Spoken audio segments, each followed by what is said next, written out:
दारुल उलूम हसमत उर रज़ा से जुड़े हुए तमाम लोग और सेमिनार में उपस्थित मेरे प्यारे दोस्तों, जब आपकी तरफ से इस कॉन्फ्रेंस में शरीक होने का बुलावा आया तो मुझे बेहद खुशी हुई कि मुझे आप सभी साथियों से मिलने का और मौलाना हसमत अली ख़ान अलैहिर रहमा जैसी अजीम शख्सियत के ख्यालों के बारे में बातचीत करने का अवसर मिलेगा।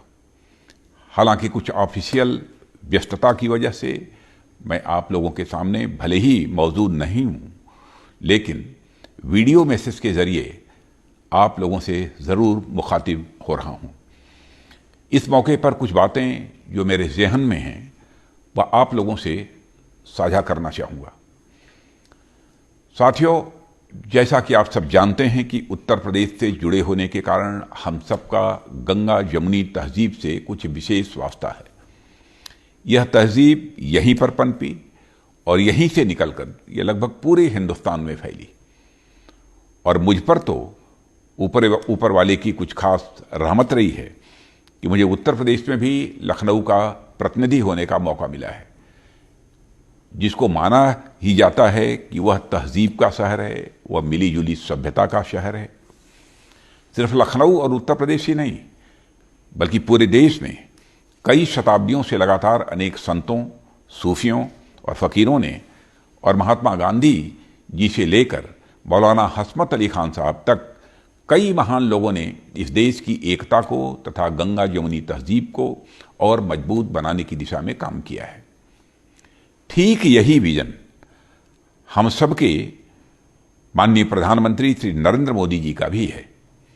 उनका और हमारी पूरी सरकार का यही मानना है कि जब तक हम एक साथ मिलकर एक दूसरे का हाथ पकड़कर आगे नहीं बढ़ेंगे, तब तक पूरी तरह से हिंदुस्तान का विकास संभव नहीं है।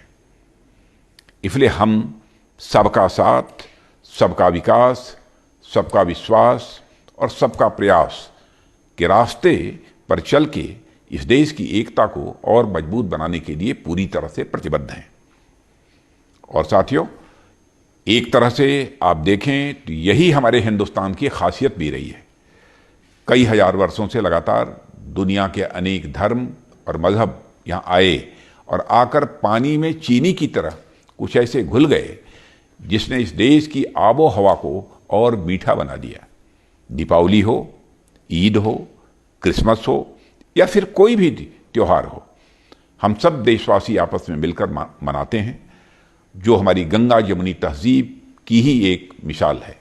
गंगा जमुनी तहजीब का अर्थ ही यही है कि दो अलग अलग तहजीबी रवायतें जो हमारे मुल्क की दो सबसे बड़ी परंपराएं रही हैं, वह कुछ इस प्रकार से आपस में मिल गई हैं कि उनकी अपनी अपनी अलग पहचान भी है और उनके साथ में मिलकर एक तीसरी पहचान भी उभर कर सामने आती है। यही तहजीब हमारी कौमी तहजीब है। मौलाना हसमत अली ख़ान साहब इसी तहजीब को आगे बढ़ाने वाले झंडा बरदारों में से एक थे। आज वह भले ही हमारे बीच में नहीं है, लेकिन उनका मिशन, उनका काम हमारे सामने है। मौलाना हसमत अली ख़ान साहब के जीवन में इतनी तकलीफ़ें आई, उन्हें कितने बड़े बड़े ओहदों का लालच दिया गया, लेकिन हिंदुस्तान की एकता और अखंडता को बरकरार रखने के लिए उनके संकल्प के सामने ये सभी प्रलोभन धरे के धरे रह गए। उन्होंने जिस आदर्श का उदाहरण दिया वह लंबे समय हमारी पीढ़ियों का मार्गदर्शन करता रहेगा।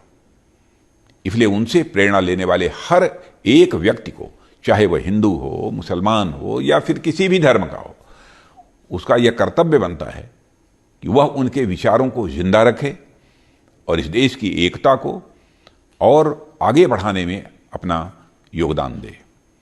हिंदी हैं हम, वतन हैं हिंदुस्तान हमारा की पंक्ति को उन्होंने आजीवन चरितार्थ किया। मैं एक बार फिर से आप सभी को दिली मुबारकबाद देता हूं कि आपने मौलाना हसमत अली ख़ान साहब की ज़िंदगी पर इस सेमिनार का आयोजन किया और मुझे अपने बीच बोलने का अवसर दिया। अंत में मैं इस विश्वास के साथ कि आप सब इसी तरह से समाज में नेक विचारों को फैलाने का कार्य करते रहेंगे और लगातार देश सेवा करते रहेंगे। अपनी बात को यहीं समाप्त करता हूं। बहुत बहुत धन्यवाद।